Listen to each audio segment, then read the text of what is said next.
Bueno, pues este es el de, estamos acá en el de la luz, ¿no?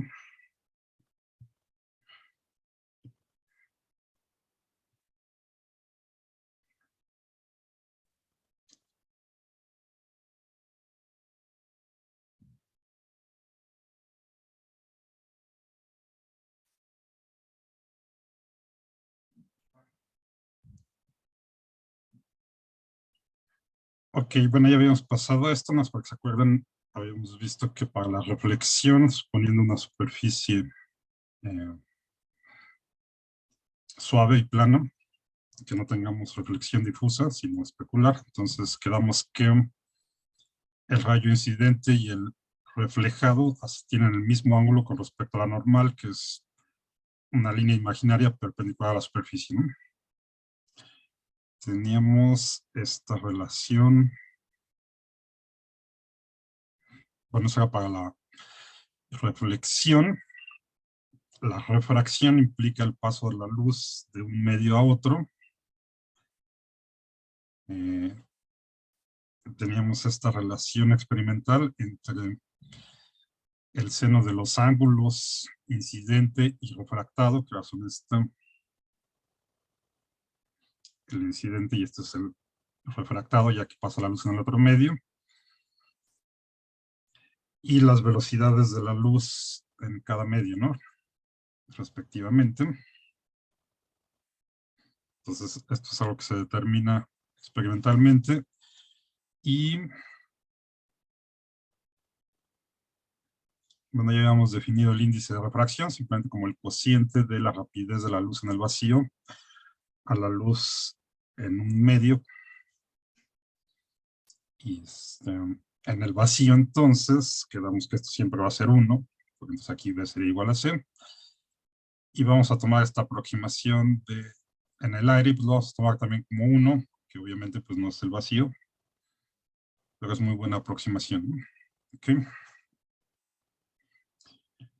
Y bueno, aquí teníamos los índices de refracción de algunos materiales.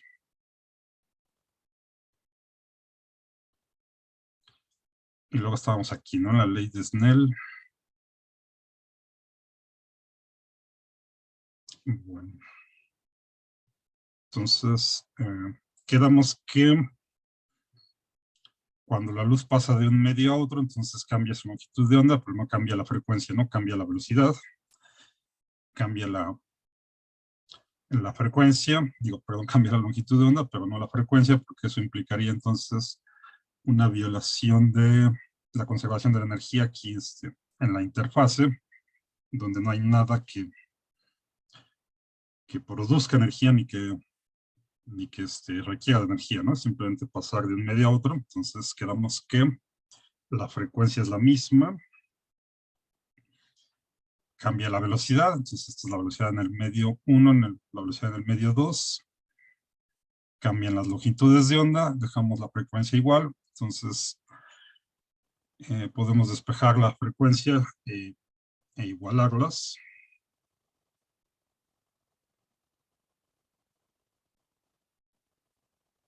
Entonces, no creo que ya lo había escrito, pero aquí ya se borró todo eso. Por ejemplo, vamos a tener que la frecuencia es la velocidad en el medio 1 entre la longitud de onda en ese medio, y como es la misma en el medio 2, entonces también tiene que ser V2 entre lambda 2. ¿Okay? Y de aquí sacamos estas relaciones. Esta lambda 1 lo pasamos acá multiplicando, la velocidad lo pasamos acá dividiendo, tenemos esto. Y luego simplemente ocupamos la definición del índice de refracción en términos de las velocidades.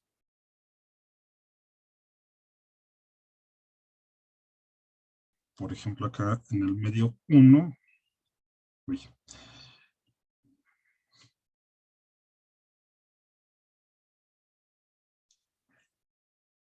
así, ¿no? Entonces, si despejamos la velocidad 1, lo podemos escribir como C entre N1, y lo propio para la 2, lo sustituimos aquí, cancelamos la C, nos queda este cociente de los índices de refracción N2 entre N1.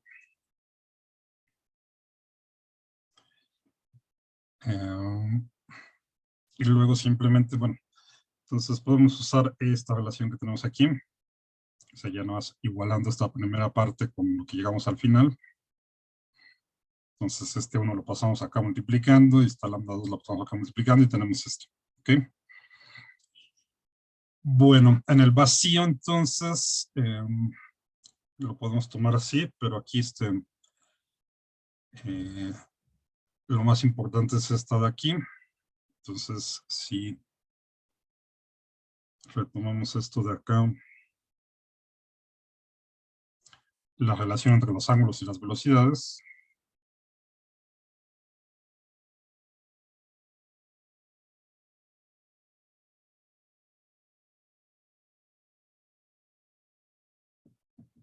Voy a escribir aquí otra vez.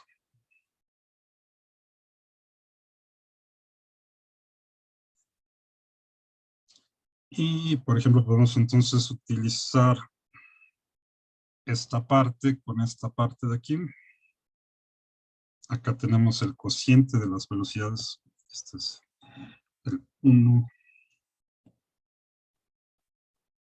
B2 entre B1.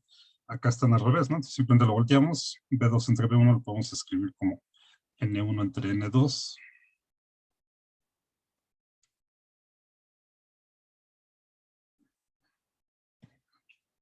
El N2 lo pasamos acá multiplicando, este seno teta 1 lo pasamos acá multiplicando, y no importa de qué lado escribimos cada cosa, al final de cuentas nos queda así. El índice de refracción multiplicando al seno, en este caso, pues este sería el ángulo incidente en el medio 1, y el índice de refracción del medio 2, que multiplica el seno del ángulo refractado. ¿Ok? Entonces es muy sencillo acordarse de esto, la ley de refracción o ley de Snell. Bueno, entonces estamos hasta ahí.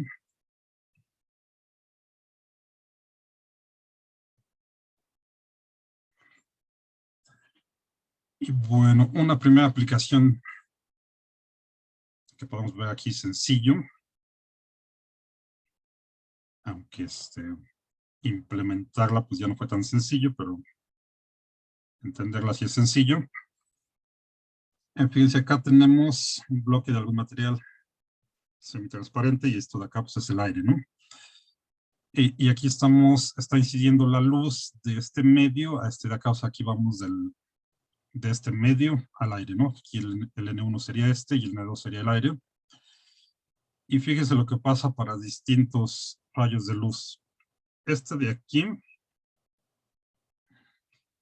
incide perpendicular a la superficie, ¿no? O sea, está igual que la normal. Entonces se refracta sin ningún ángulo, o sea, simplemente pasa de aquí a acá, ¿no? Tal cual. Y luego podemos ir cambiando ese ángulo con el que incide ¿no? O sea, aquí sería como un caso límite. Aquí estaría a 90 grados con respecto a la superficie, ¿no? Y luego de acá, fíjense, acá tenemos otro. Entonces acá ponemos la normal. Este entonces ya tiene un cierto ángulo con respecto a la normal. Este teta 1 sería el ángulo de incidencia. Este ya se va a refractar con un cierto ángulo. Ya no pasa así directo como este que haga perpendicular a la superficie. Este teta 2 es el ángulo del rayo refractado. En este caso, como estamos yendo de este medio al aire, pues el índice de refracción N1 pues es mayor que N2, ¿no? Porque el del aire pues es 1. Y todos los demás pues son mayores a ese, ¿no? Y luego si vamos cambiando el ángulo de incidencia, por ejemplo acá estaríamos en este de aquí, entonces pues obviamente va cambiando aquí también el ángulo del rayo refractado. Si seguimos dibujando, por ejemplo aquí la normal, pues iría aquí, ¿no? Entonces ahora este sería el otro ángulo teta 2 para este caso. O sea, le pongo el mismo símbolo, pues sería para este otro caso Y así, ¿no? Entonces, fíjense, igual acá pues tenemos, acuérdense que una parte se refleja, una parte se refracta, ¿no? Pasa al otro medio.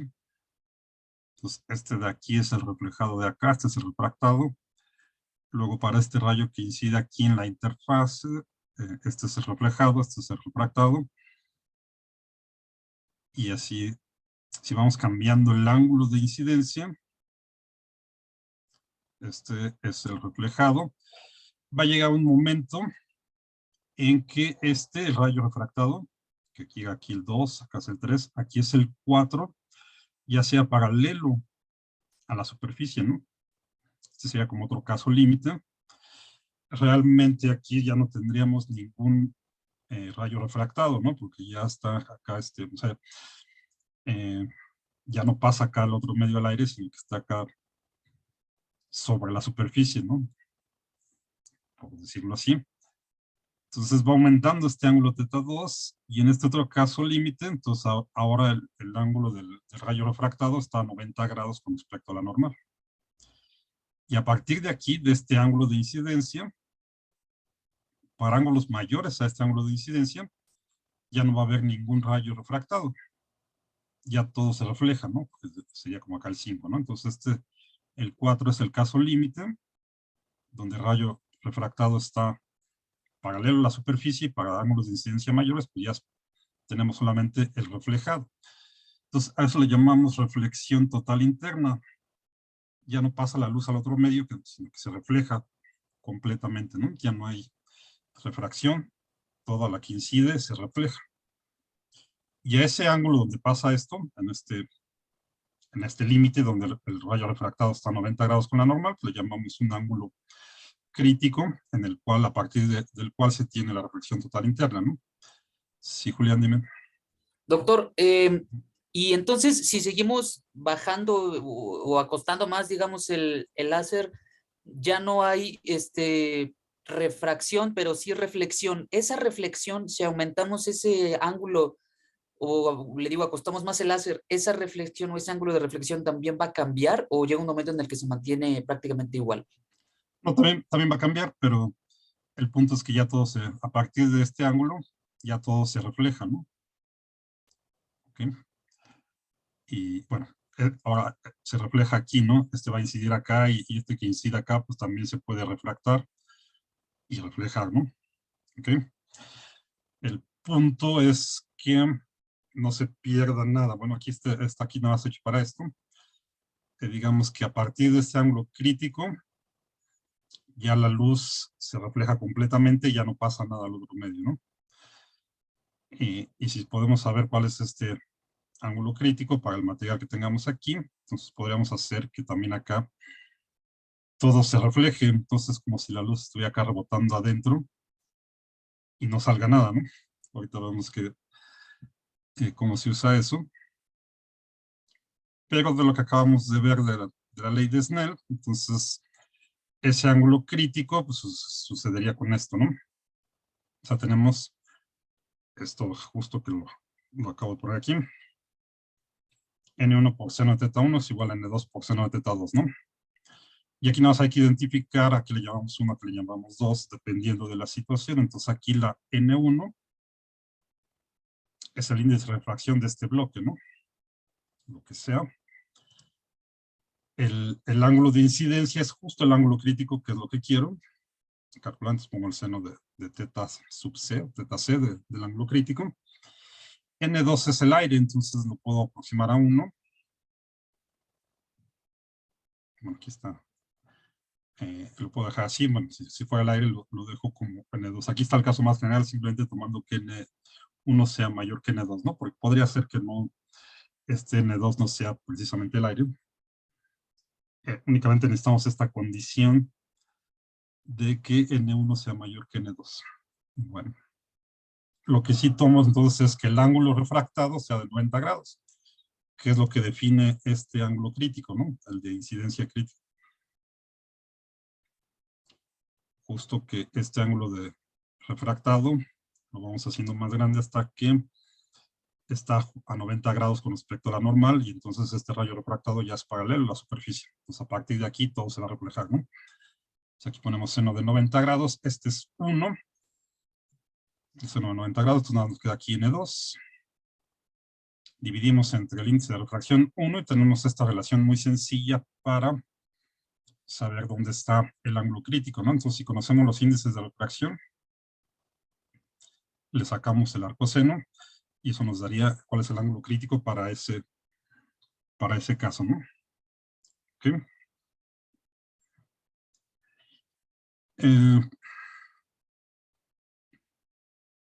Aquí está un ejemplito así sencillo.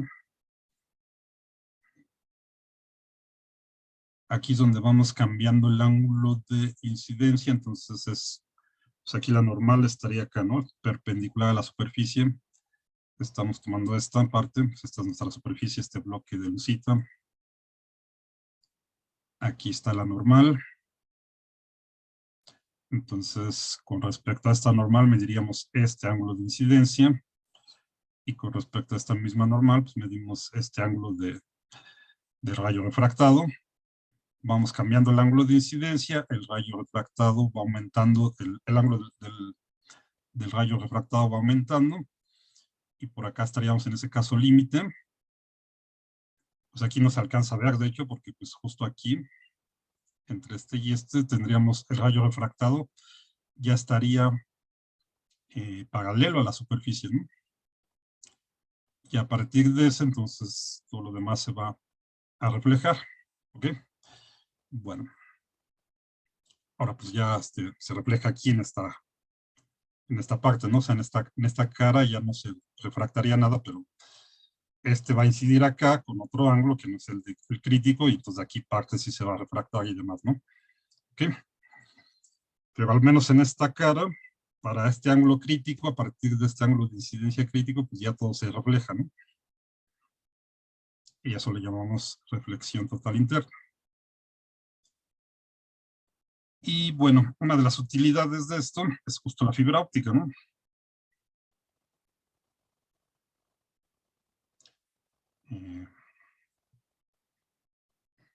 Está construida de tal manera, es como un tipo de cable coaxial, solo que acá el centro es algún tipo de plástico o de vidrio incluso, que tiene muchísimos filamentos. Estos, bueno, de hecho este sería el centro, ¿no? O sea, en vez de tener así un solo tubo como está aquí dibujado, que es así nada más esquemáticamente, son muchísimos filamentos, ¿no? Y eso es simplemente para construirlo, creo, eso es para que sea más fácil construirlo.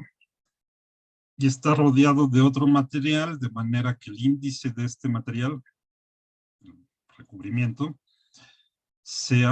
cumpla con esto, ¿no? Que sea mayor que el índice de refracción de este. Esto que estaba acá. Entonces aquí no está pasando al aire, sino este otro medio N2, ¿no? Necesitamos que este N2 sea menor que el N1, o al revés, que el N1 sea mayor que el N2.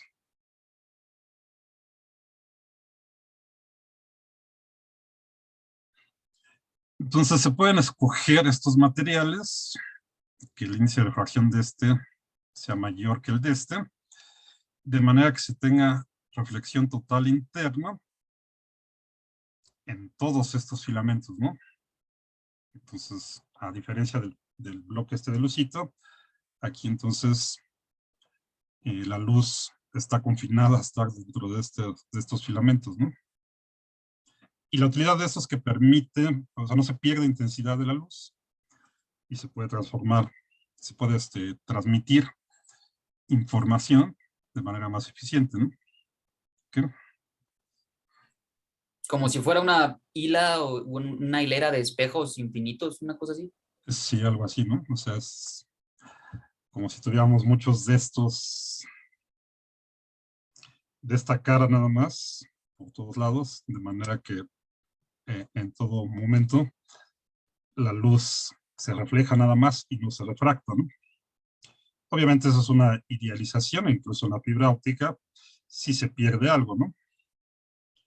Siempre va a haber una pérdida, no es 100% eficiente, pero aprovechando esta reflexión total interna, escogiendo los índices de refracción de este material, de estos dos materiales, se puede hacer que la pérdida pues, sea pequeña, ¿no? La pérdida en la intensidad de la luz, que la gran mayoría se refleje y no se refracte. Y eso permite que transmitir información de manera más eficiente. Y por eso es que las fibras ópticas pues, son más eficientes que los cables de cobre, por ejemplo, para la transmisión de datos, ¿no? En los módems, por internet y demás. Y después, bueno, cuando hagamos las prácticas vamos a hacer algo parecido a esto. No vamos a construir un cable de fibra óptica, pero sí podemos ver esto de manera más o menos fácil, ¿no? Cómo se logra la reflexión total interna. ¿Ok? Bueno, más adelante vamos a regresar a esto, cuando veamos más aplicaciones. Ahorita vamos así como algo sencillo de esto de la reflexión total interna, ¿no? Otra cosa que quería ver antes de pasar a los lentes es esto de, en el vacío, pues ya quedamos que la luz siempre tiene la rapidez C, ¿no? Sin importar su longitud de onda, ni su frecuencia ni nada, pues siempre tiene la misma rapidez. En un medio, pues cambia la rapidez. Y ahí en este caso el índice de refracción va a depender de la longitud de onda también, ¿no? Y de hecho, así como lo definimos también, ¿no? Acuérdense que el índice de refracción es entre B, así. Y cuando pasamos a un medio, pues cambiamos B. Entonces podemos ver también que ya quedamos, no cambia la frecuencia, pero sí cambia la longitud de onda, como lo vimos acá. Ya no sé dónde quedó. Aquí, ¿no? Cambia la longitud de onda, aunque no cambia la frecuencia, cambia la velocidad. Entonces podríamos verlo como el índice de refracción, pues es una función de la velocidad. Esta es constante siempre. Y a su vez, pues, la velocidad pues, podemos ver como una función de la longitud de onda, ¿no? Cuando pasamos de un medio a otro, entonces podemos ver el índice de refracción como una función de la longitud de onda. Esto es un medio. Y entonces, por ejemplo, acá pues lo podemos graficar para distintas longitudes de onda y distintos materiales. Entonces, estas curvas que tienen aquí son distintos materiales. Acá tenemos distintas longitudes de onda, o sea, distintos colores. Acá, de hecho, está graficado, este es el índice de refracción en el vacío. O sea, más bien sería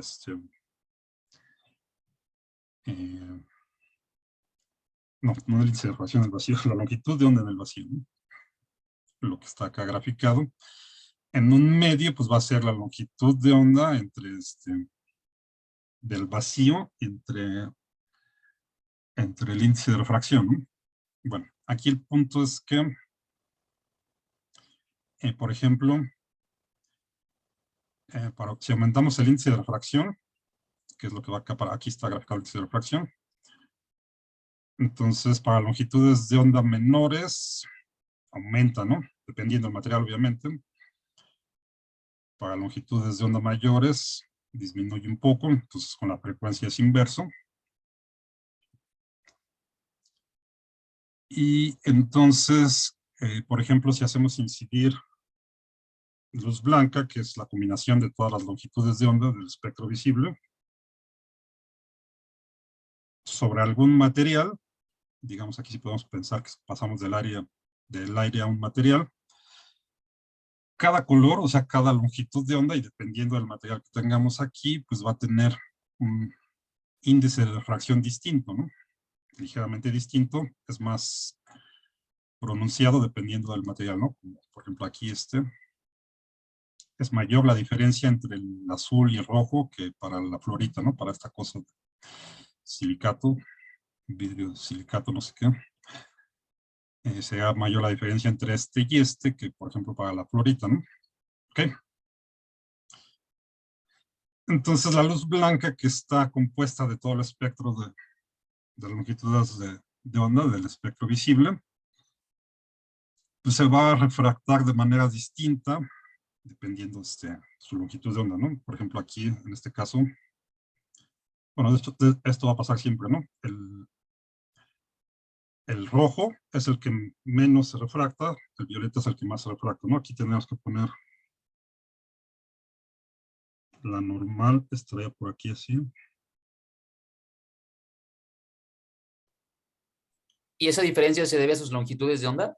Sí, simplemente que son distintas longitudes de onda, ¿no? Para los distintos colores. Y en realidad el índice de refracción depende de la longitud de onda, ¿no? Eso es lo que estamos viendo acá. Okay. El índice de refracción va a cambiar con la longitud de onda, dependiendo del material también, ¿no? Como les decía, por ejemplo, pues no hay mucha diferencia, ¿no? Acá entre el violeta y el rojo, pero para este material, pues sí hay más diferencia entre el violeta y el rojo, ¿no? Entonces, dependiendo del material, vamos a tener mayor o menor diferencia en los índices de refracción de acuerdo al color, ¿no? O sea, de acuerdo a la longitud de onda. Entonces, si escogemos este prisma, por ejemplo, de este material, de esta cosa que es un vidrio de silicato, pues va a ser mayor, ¿no? La diferencia entre los índices de refracción de las longitudes de onda, y eso le llamamos dispersión. O al menos es un tipo de dispersión, porque luego vamos a ver otro tipo de dispersión. Y bueno, es simplemente eso, ¿no? Que el índice de refracción depende de la longitud de onda, entonces se van a refractar de manera distinta. El rojo es el que menos se refracta, el violeta es el que más se refracta, ¿no? ¿Okay? Y, por ejemplo, podemos checar esta diferencia, incluso la diferencia angular, y esto le podemos llamar la medida de dispersión, ¿no? O sea, la diferencia entre el ángulo de refracción del violeta con respecto al rojo, nos daría esto, el ángulo de dispersión para este material, por ejemplo, ¿no? ¿Ok? Acá está, este también es fácil hacerlo. Necesitamos una fuente de luz blanca más o menos intensa. Y acá un material que tenga buena diferencia entre estas longitudes de onda, ¿no? Sí, Julián. No me queda muy claro, no sé si lo vayamos a ver más adelante, pero entiendo los colores individuales a diferentes frecuencias y longitudes de onda, pero Ujú. ¿cómo es que todos esos se combinan para formar la luz blanca? Ok. O sea, ¿por qué es la combinación de todas estas longitudes de onda nos da la luz blanca? Sí, Sí, y cómo es que se comporta. sí, sí, sí. Sí, eso lo vamos a ver un poco más adelante. O sea, simplemente ahí tenemos luz que no es, decimos que no es coherente, ¿no? O sea, tenemos muchas longitudes de onda a final de cuentas. Mientras más podamos acotar, bueno, ahorita lo podemos entender así, es como si tuviéramos en nuestro rayo muchas longitudes de onda. Acuérdate que en realidad, incluso para los colores, en realidad no hablamos de una sola longitud de onda, sino de un rango, ¿no? De longitudes de onda. O sea, no decimos que el verde está en 500, sino en realidad es un rango acá, ¿no? Mientras más podamos acotar esto, más monocromática va a ser la luz. O sea, nuestro rango que abarca la luz, el rango de longitudes de onda o de frecuencias es lo mismo, a final de cuentas. Mientras más pequeño sea, más monocromática va a ser la luz, ¿no? Ok. Entonces, por ejemplo, en los láseres, que son los más eficientes que tenemos, el rango de longitudes de onda pues, son pequeñitos, ¿no? Pero en la luz que nos llega del sol tiene un montón de rangos de longitud de onda, ¿no? No nada Claro. más del espectro visible, sino también por acá abajo, digo, por acá abajo, abajo del rojo y por acá arriba del violeta, ¿no? Ujú. Que ya no los vemos. Todo esto lo percibimos como blanco, eso lo vamos a ver más adelante porque lo percibimos como blanco, pero en realidad, dependiendo de la fuente de luz, pues podemos tener un montón de longitudes de onda ahí metidos, ¿no? ¿Sí? Ok, claro. Esa es la idea. Bueno, esto pues, lo vamos a hacer también.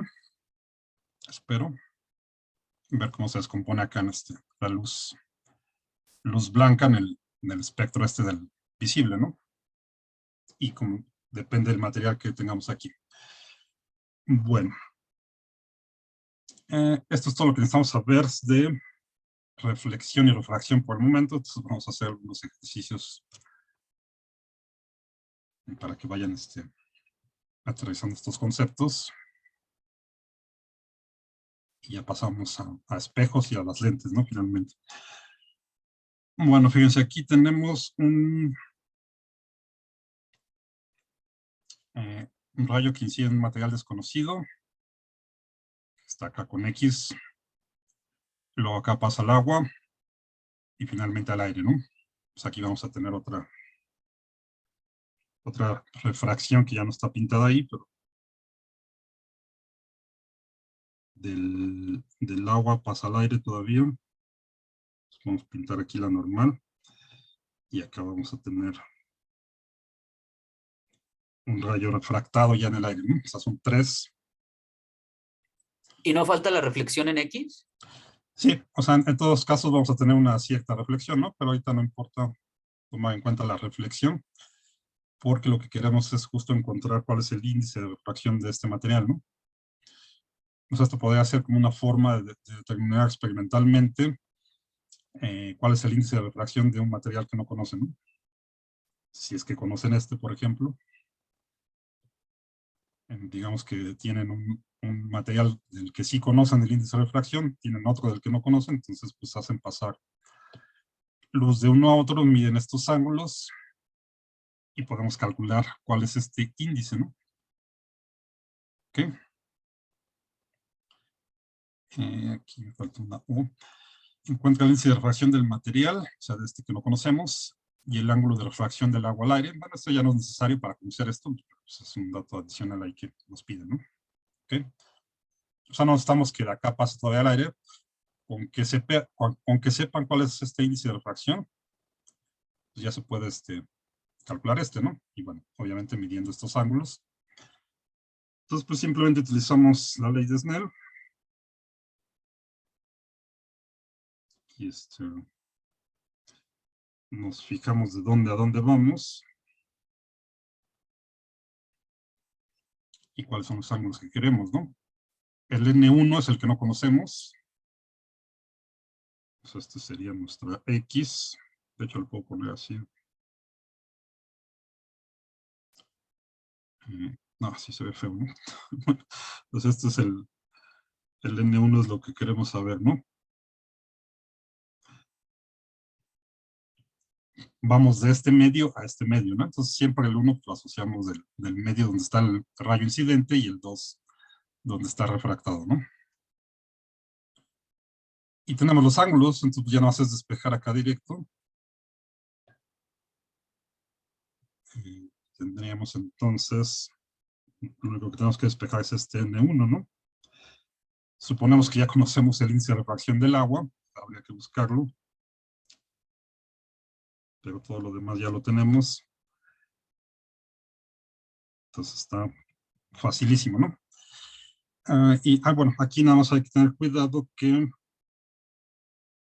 este ángulo que nos están poniendo aquí no es el incidente, ¿no? Acuérdense que se mide con respecto a la normal. O sea, acá tenemos la normal, que es el perpendicular a la superficie, entonces necesitamos el complemento de este nada más, ¿no? Esto sería teta 1, que entonces sería 25, ¿no? Ok. Nada más hay que buscar el índice de refracción del agua y sustituimos todo ahí y ya está. Entonces a ver si está acá en la tablita esta.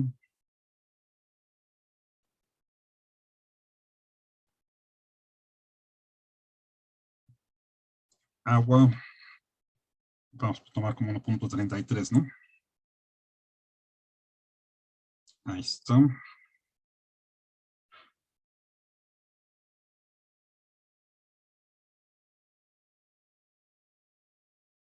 Entonces ya vamos aquí a sustituir directamente 1.33 por seno de este teta 2, pues sí está bien, ¿no? Ya está medido con respecto a la normal. seno de 48 entre seno de 25.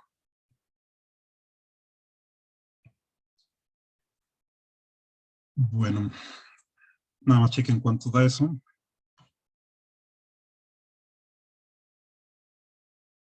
Vamos a poner 2.34, ¿no? Más o menos.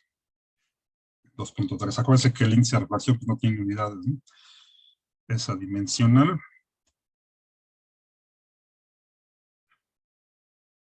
Entonces ya sabemos acá cuál es. 2.34. Incluso podríamos ver si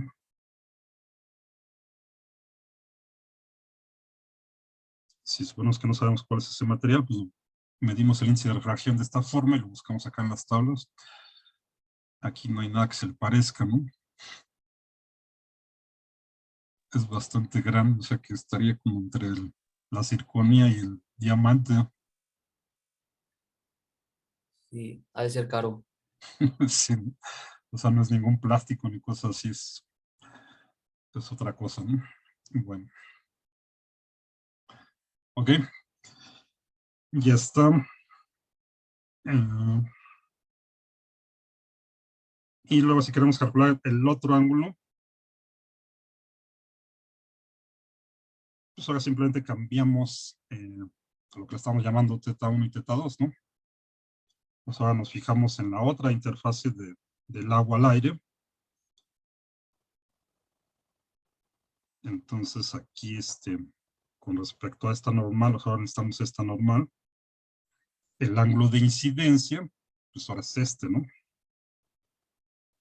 Este sería el nuevo θ1. Y este de acá, pues es el nuevo θ2. ¿Sí? Entonces simplemente es de que identifiquen cuál es dependiendo de dónde a dónde van. Y ya pues de aquí despejan lo que se necesita, ¿no? Entonces este θ1 pues lo tenemos, es este mismo, ¿no? Al final de cuentas, 48, ¿no? Porque es este ángulo opuesto a este. Entonces nos va a quedar el mismo. El N1 pues ahora es el 1.33, el del agua. El N2 es 1, porque pasamos al aire. Entonces nada, aquí necesitamos despejar el seno de θ2, ¿no? O el ángulo 2.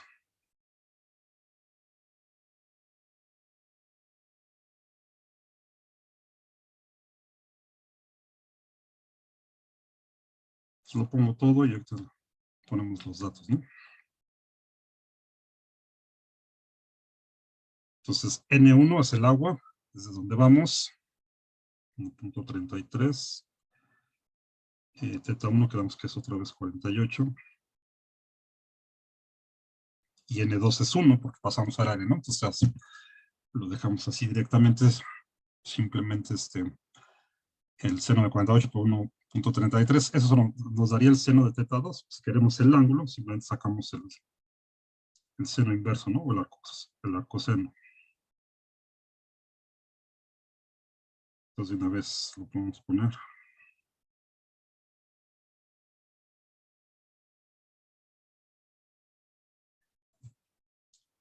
Ahí está.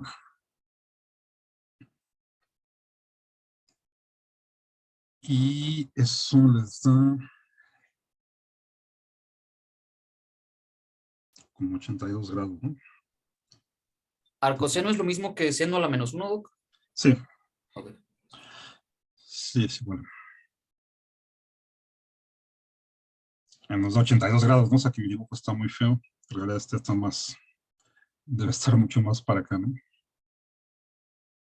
Se aleja de la normal porque pasamos de un medio de mayor índice de refracción a uno menor, ¿no? Como habíamos visto. Bueno.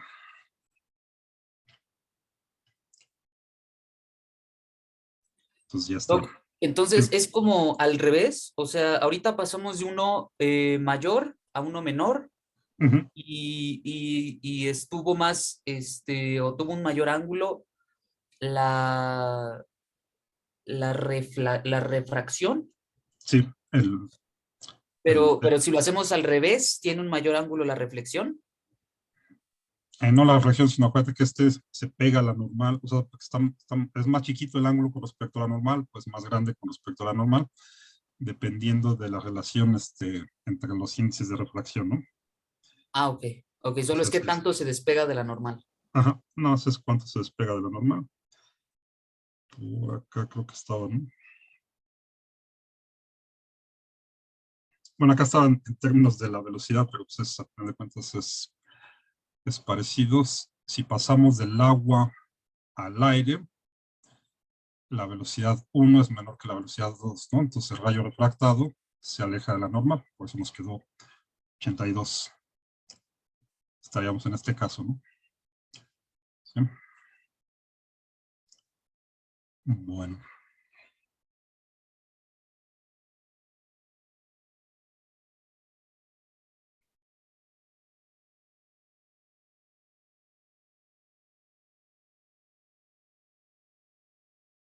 Bueno, esto es justo lo que tenemos de la dispersión. Si sabemos que en este material, en el sílice, el índice de refracción de la luz violeta es de 1.66 y la luz roja es de 1.62. Hay que encontrar cuál es el ángulo de dispersión de la luz visible que pasa por un prisma de este material de sílice que tiene un vértice de 60 grados, ¿no? Y aquí nos dan el ángulo de incidencia. Entonces,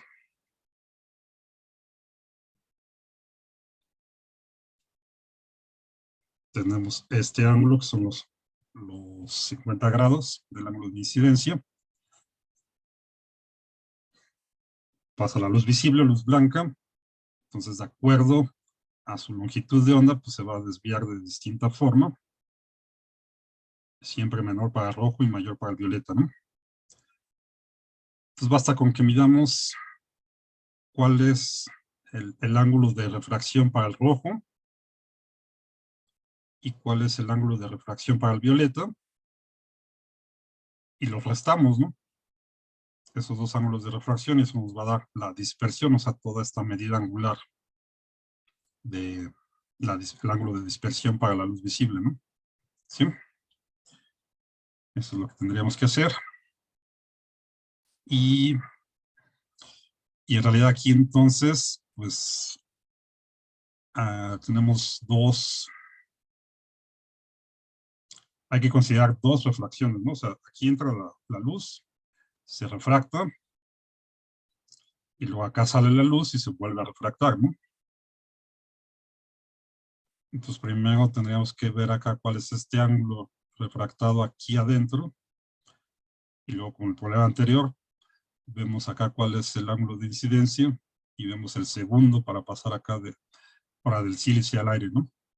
Y el de acá al final es el que necesitamos.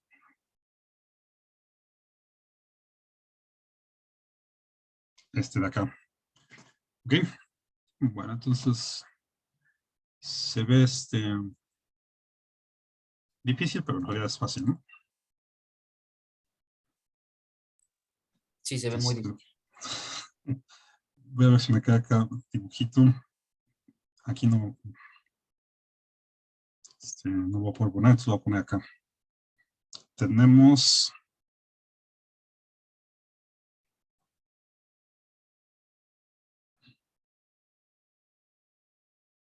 el prisma ¿no? Triangular.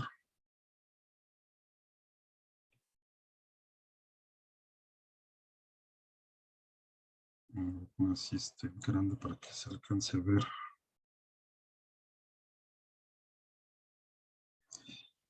Sabemos que el vértice de pues es Z, ¿no? De hecho, todos los ángulos son 60 grados para que sumen 180. Ponemos aquí la normal del primer rayo, bueno, con respecto la primera refracción.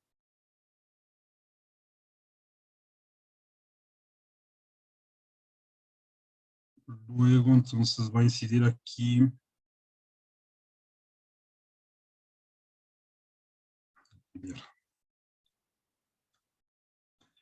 Este rayo se refracta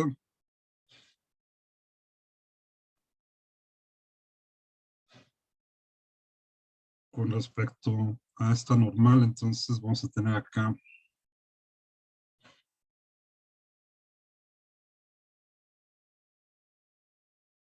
este sería el primer rayo refractado, ¿no? Entonces, los primeros ángulos pues, son estos.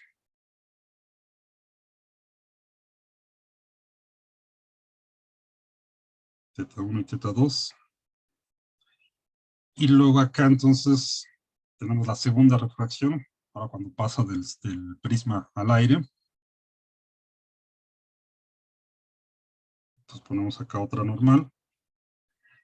Y hay que medir estos otros dos ángulos, ¿no? Con respecto a la normal. Entonces ahora el ángulo de incidencia, pues va a ser este. Bueno, y acá pues este se refracta. Y sale para acá, ¿no?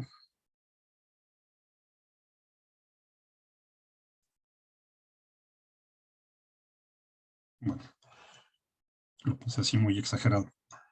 Para que se vea, entonces ahora tenemos acá este ángulo. Y este ángulo vamos a ponerle teta 3 y teta 4. Conocemos teta 1. Con el que entra aquí al prisma, pero no conocemos ni teta 2, ni teta 3, ni teta 4, ¿no? Este es lo que queremos. Lo hacemos para el rojo, para el violeta. Lo restamos y ya. ¿Ok? Bueno, entonces, ¿qué necesitamos aquí para el teta 2? Pues bueno, aplicamos la ley de Snell.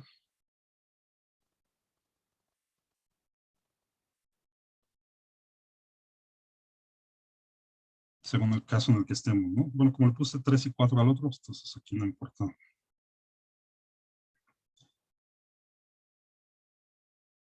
De hecho, pues acá vamos a tener este índice de refracción N1, luego acá dentro este N2, y acá pues otra vez el N1, ¿no? Vamos del aire al prisma, entonces el N1 es 1. Conocemos teta 1, que son, ¿qué les dije? 50, ¿no? Con el que incide. Tenemos también el índice de refracción del sílice, que es de 1.66. Entonces, de aquí sí podemos sacar directo teta 2, ¿no? Ok. Y nada más tenemos que tener cuidado aquí, entonces, no sé si se los puse aquí. Aquí sí. Pues aquí nos dan los datos del índice de refracción para cada uno de estos, ¿no? Entonces, para la luz violeta es de 1.66 y la roja es de 1.62. Entonces, simplemente hay que calcular el ángulo para cada uno de los dos, ¿no? Vamos a ponerle teta 2 B para la violeta. Y una vez le voy a poner el arcoseno, el seno a la menos 1. O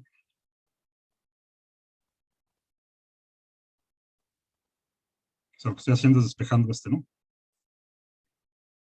El N2 pasa acá dividiendo, el N1 es 1, porque el N1 es el aire.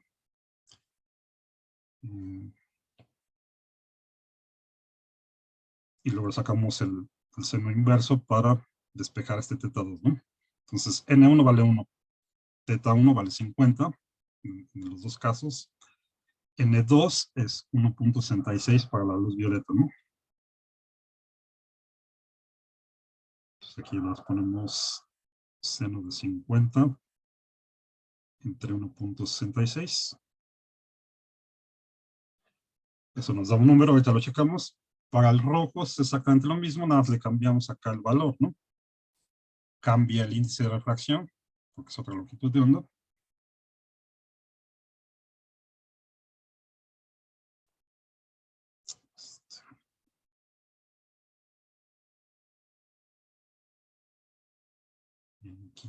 Aquí. Vamos a ponerle teta 2.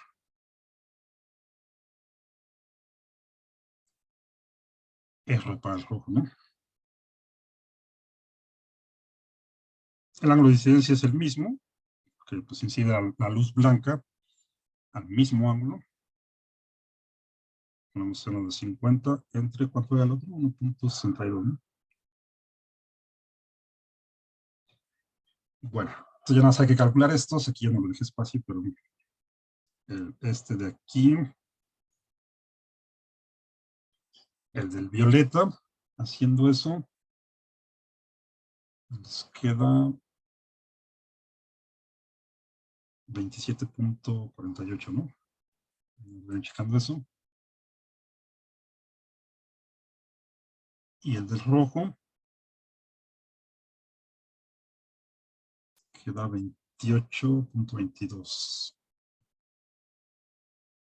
Bueno, entonces ya tenemos este ángulo para los dos extremos, ¿no? Aquí llega la luz blanca, cada uno pues va, se refracta y acá se vuelve a refractar. Necesitamos este ángulo. Si conocemos este ángulo, volvemos a aplicar la ley de Snell para la otra refracción del sílice al aire y ya, ¿no? Podemos despejar teta 4 igual que aquí despejamos teta 2. Entonces la única dificultad es encontrar este teta 3 y eso lo podemos hacer justo con la geometría.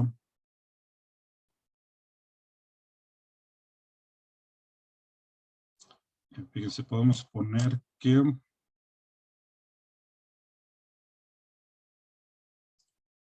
de aquí a aquí son 90 grados, ¿no? Entonces, por ejemplo, este ángulo, 90 grados menos teta 2, nos quedaría este ángulo de acá, ¿no? A ver si con este se ve más fácil. O sea, este ángulo de aquí va a ser 90 grados menos teta 2, ¿sí? Y este ángulo de acá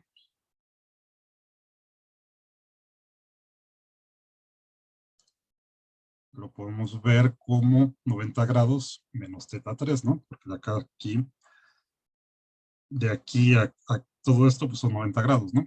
Esta es la normal, acuérdense. Entonces, si a 90 grados le quitamos teta 3, pues nos da este de aquí, ¿no?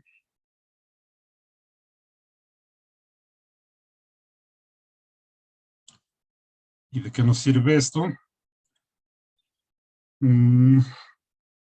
Ya sabemos cuánto vale teta 2, ¿no? Para cada uno de los colores. Necesitamos una ecuación que nos relacione esto. A final de cuentas, aquí tenemos este triángulo, ¿no? Este que estoy señalando aquí es un triángulo. Y sabemos que la suma de los ángulos internos de un triángulo nos tiene que dar 180, y aquí ya sabemos que este vale 60 porque es el vértice del prisma. Entonces, sumando estos tres, lo igualamos a 180 y despejamos teta 3, ¿no? Teta 2 ya lo conocemos. Entonces, vamos a ponerlo así. 90 menos teta 2 más 90 menos teta 3 más 60, pues tiene que ser 180. A final de cuentas, pues tenemos 90 más 90, son 180. Entonces, de una vez, este con este, se cancela con este. Y queremos teta 3, entonces simplemente 60 menos teta 2, ¿no?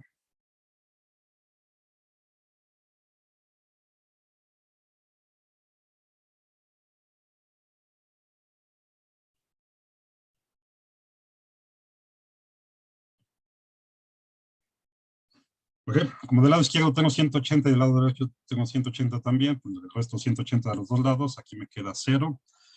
Este menos teta 3 lo paso acá positivo y aquí tengo ya directo 60 menos teta 2, ¿no? Y aquí ya lo puedo sustituir entonces para cada color.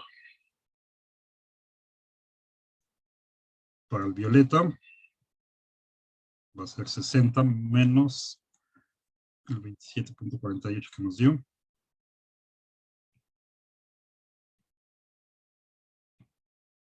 Y para el rojo 60 menos 28.22. Ok, pues nada más chequen ahí cuánto da eso. 32.52 me da el primero. Ok. 32.52. Y el otro 31.78. 31.78. Ok. Ya tenemos teta 3. Y aquí entonces es volver a aplicar esto para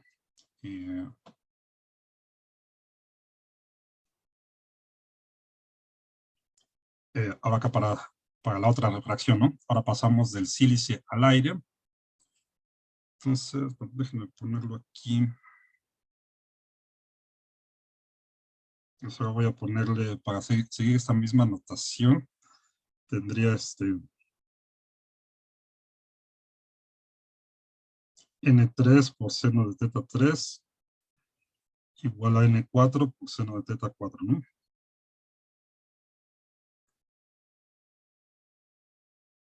Simplemente le estoy cambiando aquí los subíndices.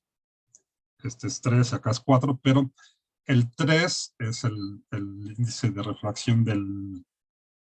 El N3 es el N2, ¿no? A final de cuentas. Y el N4 es 1 porque pasamos al aire. Entonces acá no le cambio.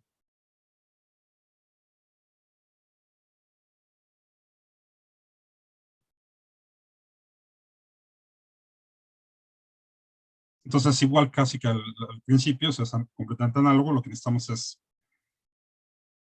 teta 4, ya lo podemos despejar de aquí directo, ¿no? ¿Sí? Nada más poniendo el índice de refracción para cada color. Y no sé por qué le puse 2, este es 3. Y el ángulo que nos dio para cada color también, aquí en teta 3, ¿no?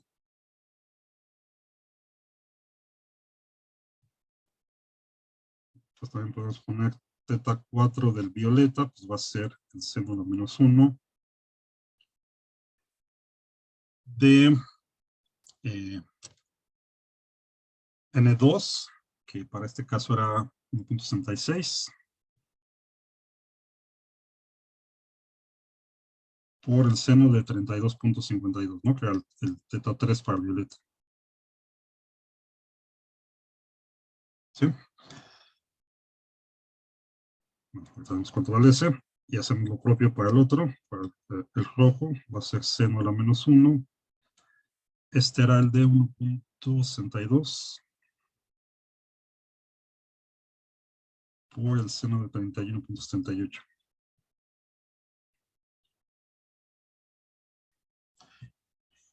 Y ya, pues nada más vemos cuánto nos dan estos ángulos. El del violeta entonces pues debe ser el más grande, ¿no? El violeta siempre es el que más se dispersa. El violeta me da 63.17. Ok, 63.7 grados. Y si todo está bien, pues el rojo nos tiene que quedar menor, ¿no? 58.56. Perfecto, entonces la dispersión, ¿qué nos pedían aquí? El ángulo de dispersión de la luz visible para este material es simplemente restar eso, ¿no? Restamos el violeta del rojo y nos daría este ángulo a final de cuentas, ¿no? Que es lo que queremos, el ángulo de dispersión. Entonces, pues esto vamos a ponerle, pues no tiene una notación específica, le podemos poner, a final de cuentas es una delta teta, ¿no? Un cambio en los ángulos. Entonces le ponemos 63.17 menos 58.56. Son 4 ángulos, 4 grados, ¿no? 4.6. Casi 5 grados, ¿no? Eso es pues poquito.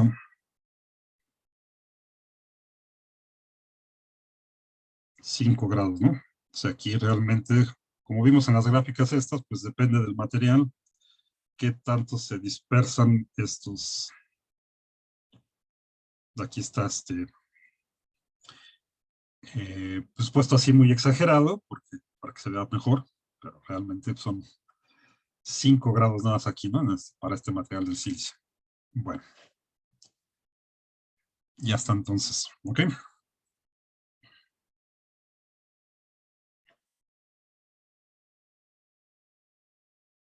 Y vamos a hacer este último. Así, este es el último. Dice, ondas de luz con longitudes de onda roja y violeta incide sobre una barra de cuarzo a un ángulo de 50 grados. El índice de refracción del cuarzo es de 1.455 para la luz roja, o sea, para esta longitud de onda, y de 1.568 para la luz violeta, ¿no? Con esta longitud de onda. Encuentra la dispersión de la barra definida como la diferencia de los ángulos de refracción de las dos longitudes de onda. ¿Ok?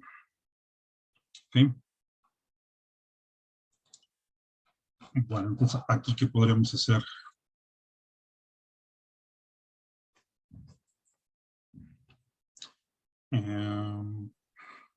Las Ns. Sí, o sea, queremos otra vez los ángulos, ¿no? Y ya no es necesario hacer todo.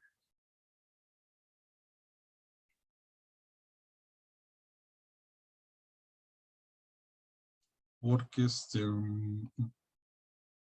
¿qué tenemos? Aquí nos dice nada más que incide sobre una barra de cuarzo, ¿no? O sea, vamos a suponer que va del aire al cuarzo y tenemos estos índices de refracción, ¿no? O sea, aquí queremos la dispersión nada más dentro de la barra, ¿no? En este caso, o sea,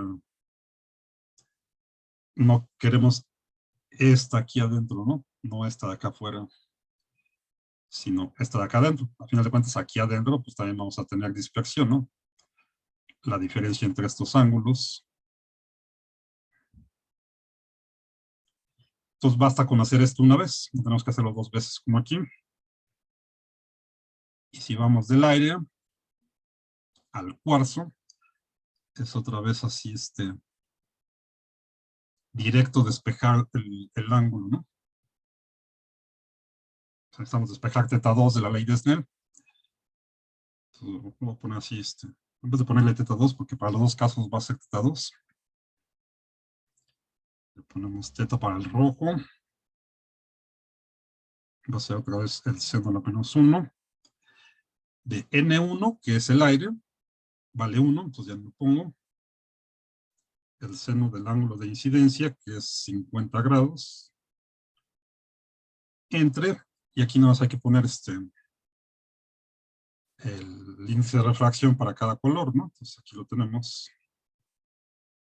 Para el rojo es de 1.455.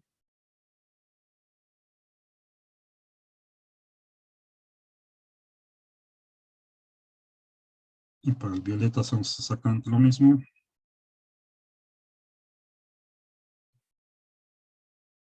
Entre 1.568.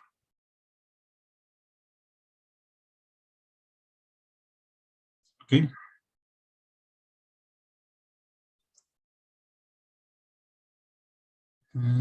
Y saquen de una vez la diferencia entre estos dos. Nuevamente el del violeta pues tiene que dar más grande que el rojo. Eso siempre. Bueno, aquí no, porque aquí estamos en este primero, ¿no? Bueno, sí, también, creo.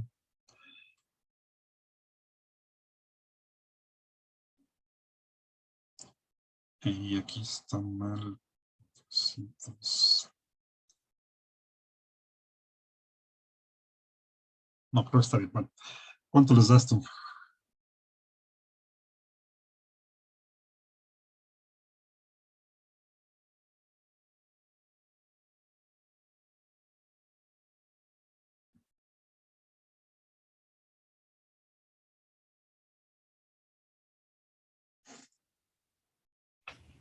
Según yo, el primero es 31.76.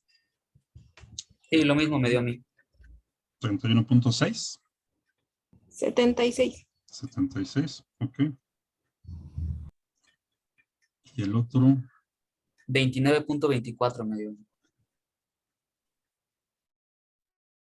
29.24. Bueno, aquí de más chiquito. Pues así da con estos datos, ¿no? Entonces aquí vamos a hacerlo simplemente al revés. La diferencia de estos. El más grande menos el más chiquito. Nos queda un ángulo ahí chiquitito, ¿no?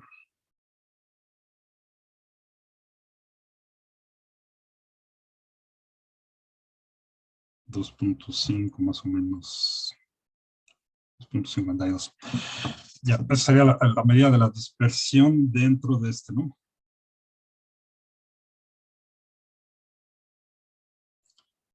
Y ya está. ¿Ok? Bueno, entonces en todos estos ejercicios de refracción, pues simplemente hay que identificar de qué medio a qué medio pasan y utilizar la ley de Snell. Es lo único, ¿no? Identificar cuál es el medio 1, cuál es el medio 2 y ya, ¿no? Para la reflexión, pues es todavía más fácil, porque los ángulos son los mismos. Y esto es todo lo que necesitamos saber por el momento. Vamos a ver rápido esto de los espejos planos nada más. Dejamos los curvos para la siguiente clase. Y ya empezamos a ver las lentes, que es lo que más aplicaciones tienen, ¿no? Necesitamos saber de las lentes para poder ver todos cómo funcionan los instrumentos ópticos. ¿Ok? Un espejo plano pues, va a ser simplemente una superficie lisa donde tengamos la reflexión especular, ¿no? Que no sea reflexión difusa como lo habíamos visto, sino que tengamos reflexión especular. Aquí estamos suponiendo ahorita que este es una fuente puntual de luz, ¿no? En realidad lo vamos a ver para objetos con una cierta dimensión, ¿no? Entonces no hay nada más como un punto para ejemplificar esto.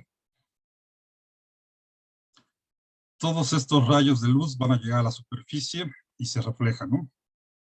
Vamos a suponer aquí que no hay refracción, o es mínima, la podemos despreciar. Todo esto, esta superficie es tal que se refleja, ¿no? ¿Ok? Entonces, todos estos rayos reflejados los podemos continuar hacia atrás, como si estuvieran atrás del espejo. Van a converger acá a un punto que va a estar a la misma distancia del espejo de donde está la fuente de luz, ¿no? Esto es lo que vamos a llamar la imagen. O sea, para alguien que esté aquí observando, es como si la luz viniera de acá atrás. Esta fuente de luz viniera de atrás del espejo. ¿Ok? En realidad está aquí. Bueno. Entonces, de aquí podemos definir dos cosas, dos cantidades que vamos a utilizar durante un buen rato, que es la distancia del objeto o de la fuente de luz al espejo en este caso, y la distancia de la imagen al espejo también, ¿no?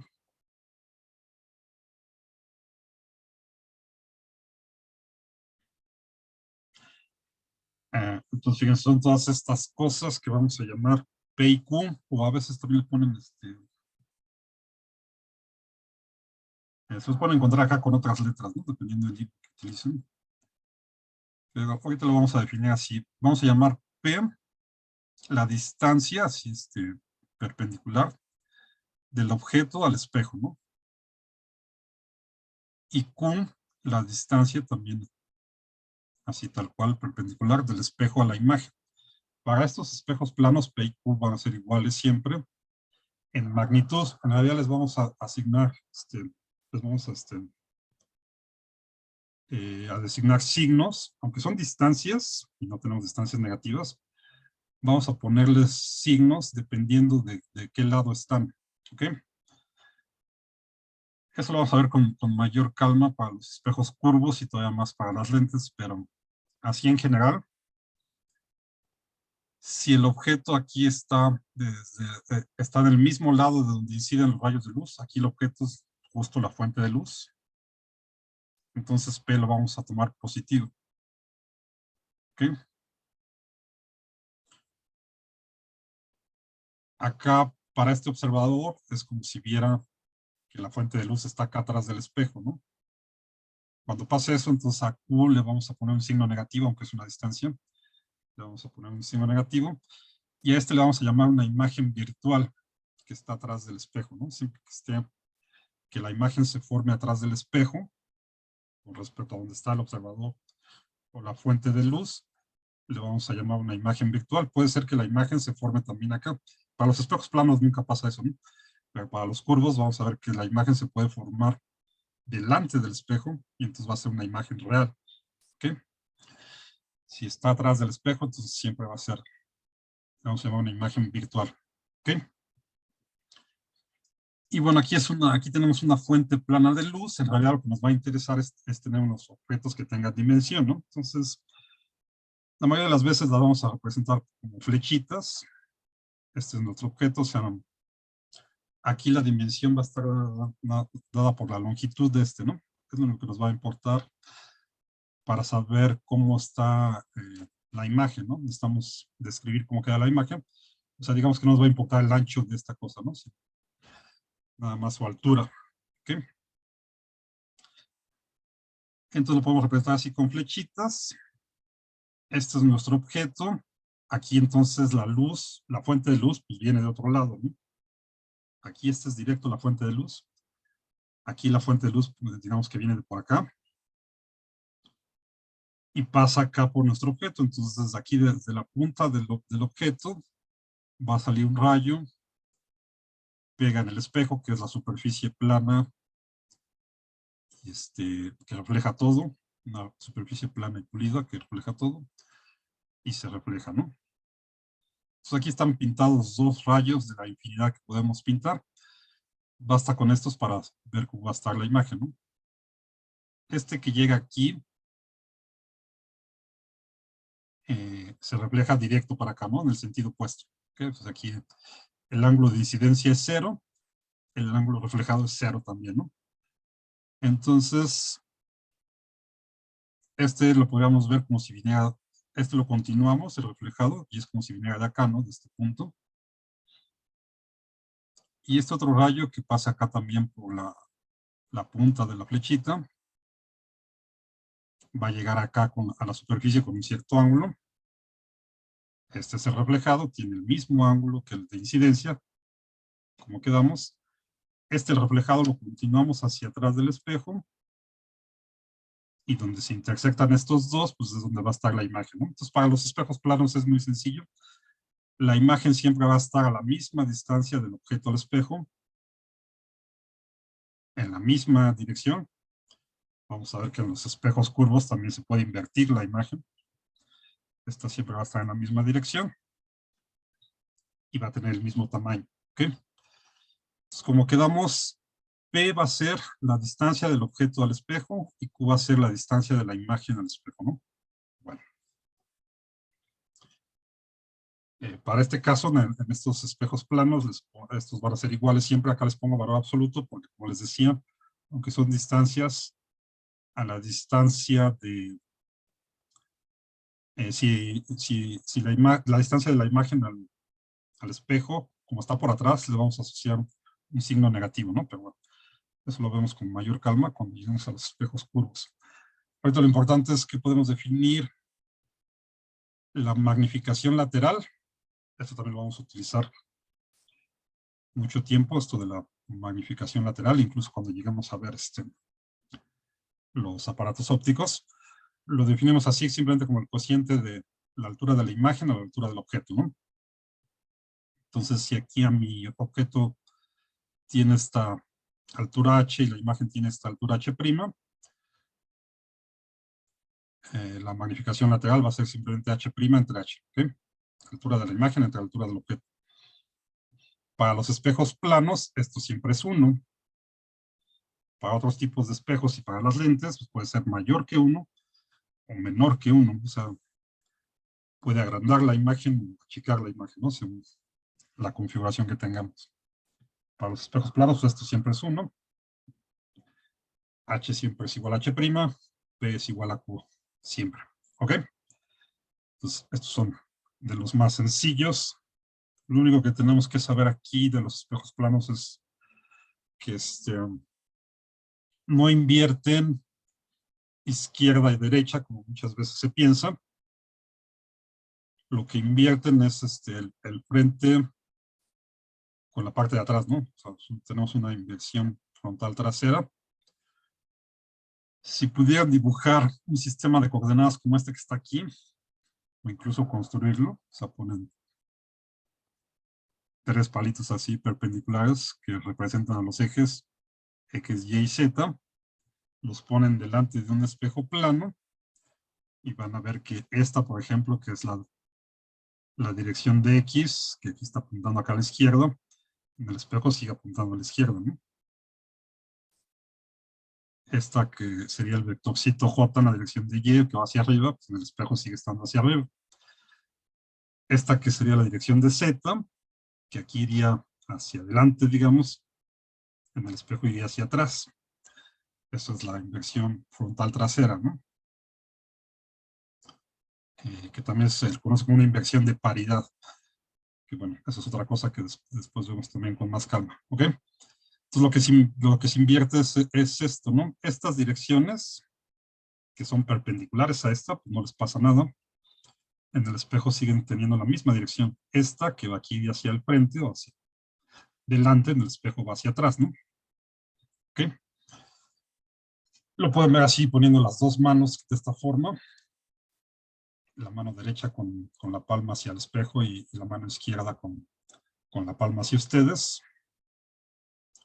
En ambos casos en el espejo el pulgar va a estar del mismo lado, ¿no? Entonces no hay una inversión izquierda-derecha, sino frontal trasera, ¿ok? En los espejos planos. Y básicamente eso es todo lo importante que tienen que saber de los espejos planos. Los más interesantes son los esféricos y las lentes. Pero bueno, vamos a tener ahí varias combinaciones de espejos planos para tener distintos, los que nos van a producir distintas imágenes. Por ejemplo, aquí, dos espejos planos perpendiculares entre ellos, ¿no? Acá está el objeto, que sería otra vez una fuente puntual de luz. ¿Dónde se producen las imágenes aquí? Entonces, fíjense, estos, los que están aquí, los rayos verdes, inciden acá el rayo de luz en el espejo 1. Este es los rayos incidentes, este es el reflejado. Estos simplemente los continúan hacia atrás del espejo. Y aquí se formaría una imagen, ¿no? Ok, pues aquí vamos a ver una. Esta es una fuente puntual de luz, ¿no? Entonces tenemos las luces en todas las direcciones. Estos que están acá en rojo van a incidir acá en el espejo 2. Estos son los incidentes, estos son los reflejados. Los reflejados los continúan hacia atrás del espejo. Y entonces acá vamos a tener otra imagen, la imagen 2. Y vamos a tener una imagen acá que sería como la imagen de la imagen. La podemos ver como la imagen en el espejo 2 de la imagen formada por el espejo 1. ¿Okay? Que sean estos rayos que están en azules. Que están azules. Estos llegan aquí. Se reflejan. Estos los continuamos. Entonces como si vinieran acá. ¿Okay? Entonces, para este espejo es como si la fuente de luz estuviera acá, ¿no? Pero esta en realidad es la imagen del espejo 1. La imagen del espejo 1 es la que actuaría como la fuente de luz en este caso. Estos llegan aquí, se reflejan y van para acá. Los continuamos estos hacia atrás y aquí tendríamos la imagen 3. ¿Ok? Entonces, para esta imagen es como si este fuera el objeto. Por eso les digo que es como si fuera la imagen en el espejo 2 de la imagen del espejo 1, ¿no? ¿Okay?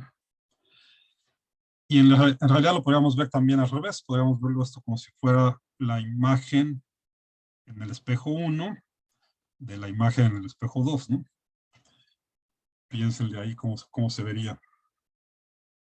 Yo creo que en este dibujo no se ve tan bien, pero tendrían que construir algo como esto, ¿no? Bueno, piénsenle ahí tantito cómo podrían ver. Aquí con este es fácil ver que esta la podemos ver como la imagen en el espejo 2 del espejo 1, ¿no? Piensen cómo lo podrían ver al revés. Esta como la imagen en el espejo 2 la imagen en el espejo 1 de la imagen del espejo 2. ¿Ok? Bueno. Entonces en realidad van a tener 3 imágenes, ¿no? Lo pueden checar. Si tienen 2 espejos que puedan poner así, perpendiculares, ponen un objeto por acá más o menos, y van a ver que se forman 3 imágenes, ¿no? En este caso.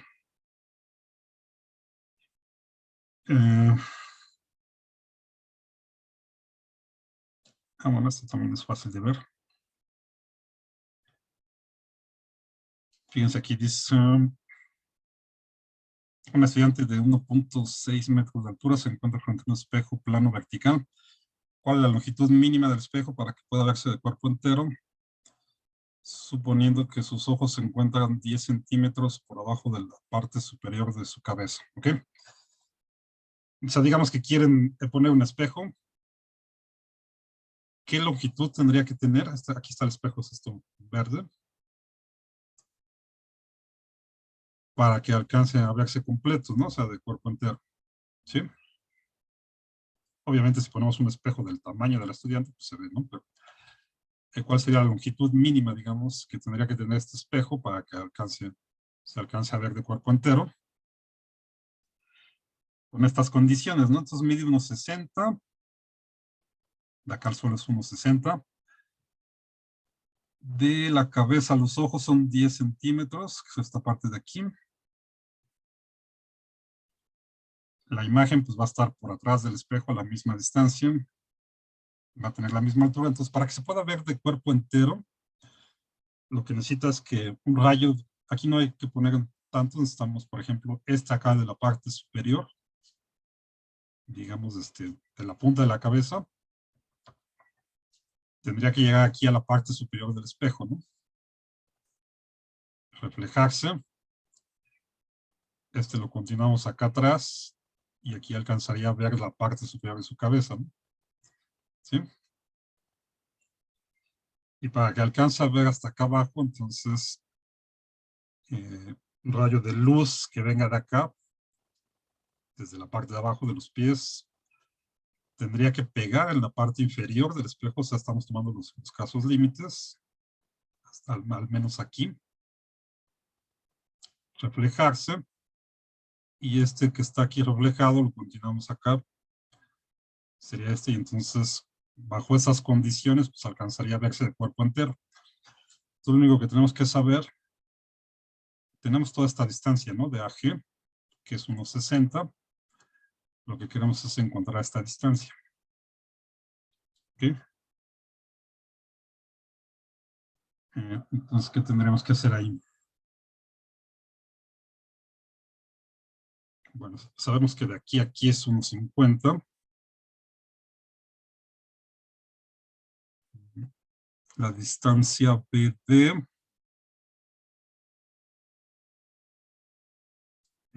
tiene que ser la mitad de ¿no? De AE. ¿Ok? Bueno, déjenme ponerlo así, como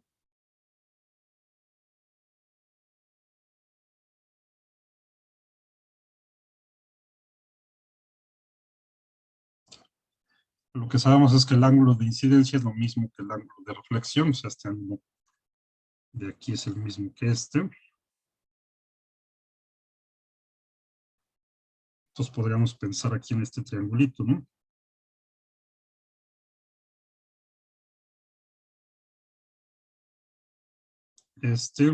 Junto con de acá.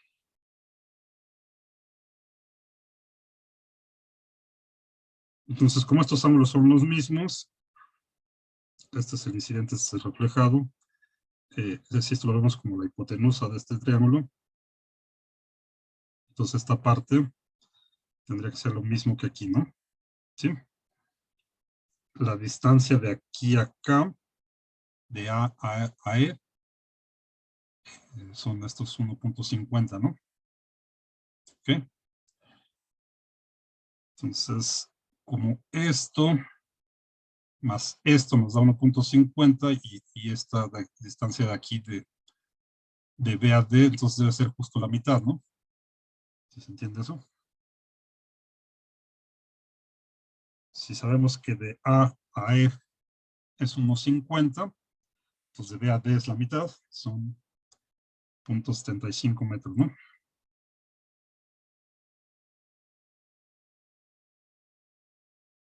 ya tenemos aquí esta distancia, ¿sí? ¿Y qué pasa acá? Vamos a hacer exactamente lo mismo, que acá se ve más es un poco más difícil de verlo porque está más chiquito. Pero igual aquí la distancia de GAE pues son estos, ¿no? Puntos 10.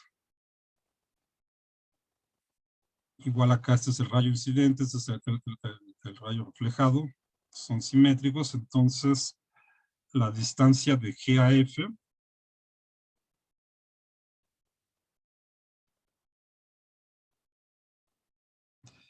que serían esos 10 centímetros. No, perdón. La distancia de GAE, ¿no? Aquí vamos a estar justo a la mitad, ¿no?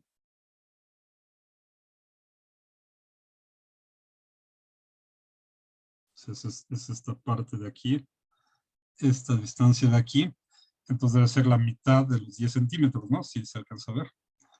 Debería haber puesto otro color.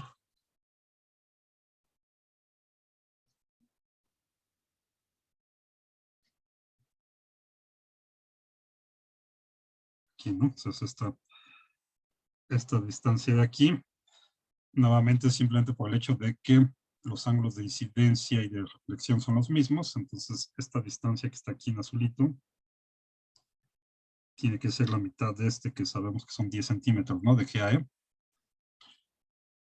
Y entonces, ¿cómo nos queda? Entonces la distancia de D hasta F, de acá a acá, sabemos que son unos 50, y de aquí a aquí son 5 centímetros más. Esos son 1.55, ¿no? Metros. Sería la distancia de D a F. ¿Y qué es lo que quiero?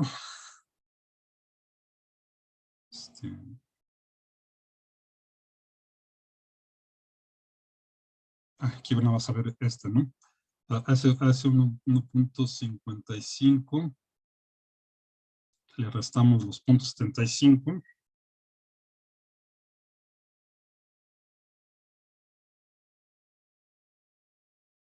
Que quedamos que era este de aquí.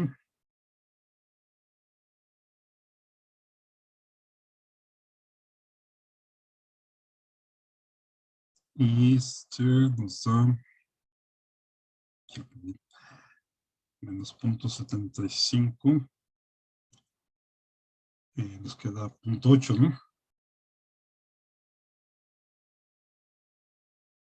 O sea, 80 centímetros es lo que debe de medir el espejo. Posicionado de esta forma, ¿no? O sea, entonces esto debe medir 80 centímetros, 75 centímetros por arriba del piso. O sea, de aquí medimos 75 centímetros, luego de aquí esto entonces debe medir 80 centímetros más. ¿Ok? Y con eso ya aseguramos que se pueda ver de cuerpo entero. ¿Sí? Piénsenle qué pasaría o si se acerca o se aleja, cambiaría entonces la longitud que tiene que tener el espejo. Dicho de otra forma, esta distancia aquí de AD y de AC tiene que ver con cuánto es esta longitud. Pueden pensar, ¿no? Bueno. Entonces, de esta forma podrían saber cuál es la longitud mínima que debe tener un espejo, si es que se quieren ver de cuerpo entero, ¿no?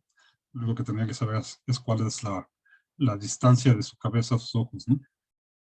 Bueno, cuánto miden, cuál es la distancia acá de la parte más alta de la cabeza a los ojos. Con eso podrían calcular aquí cuál es la longitud mínima que debe tener el espejo para que se vean de cuerpo entero. ¿Ok? Bueno, entonces esto es pura geometría así sencilla.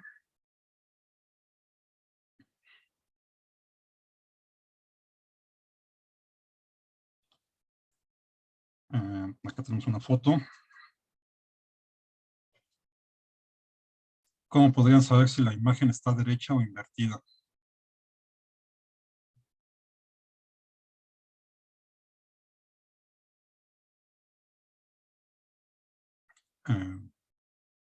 O sea, si la bota está bien o está de cabeza. ¿Sí? Podría ser que esté de cabeza, ¿no? ¿Qué opinan?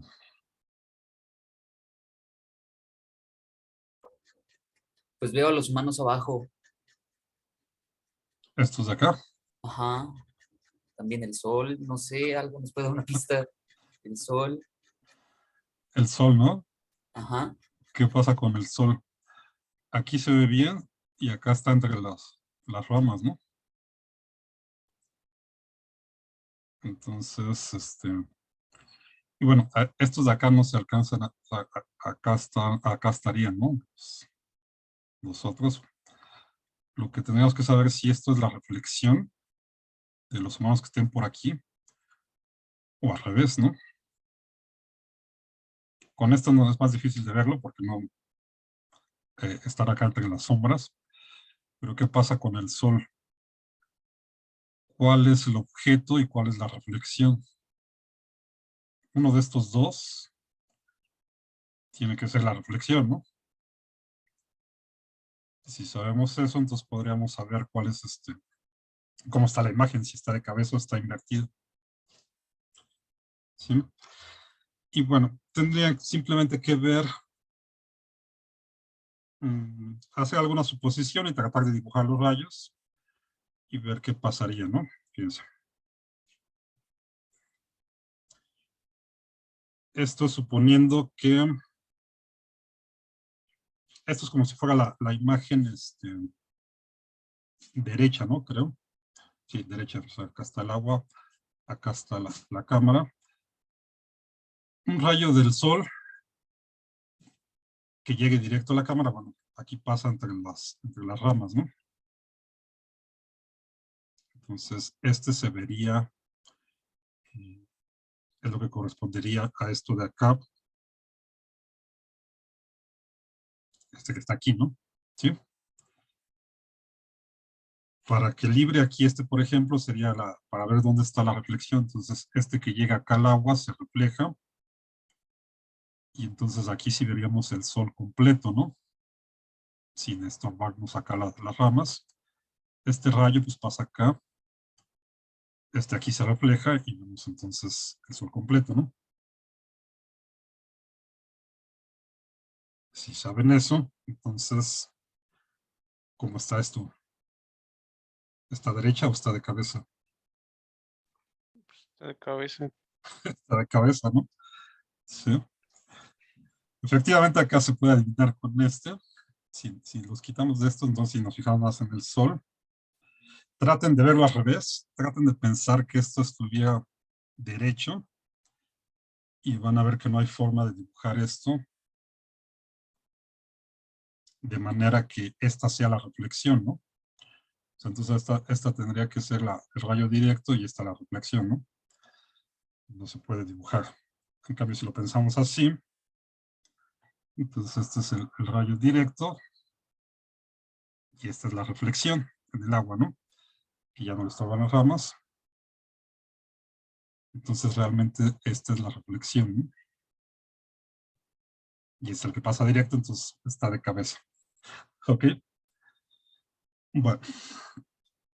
Hay otras cosas divertidas que se pueden hacer con espejos planos, pero vamos a ver los espejos curvos, ¿no? Entonces lo dejamos aquí.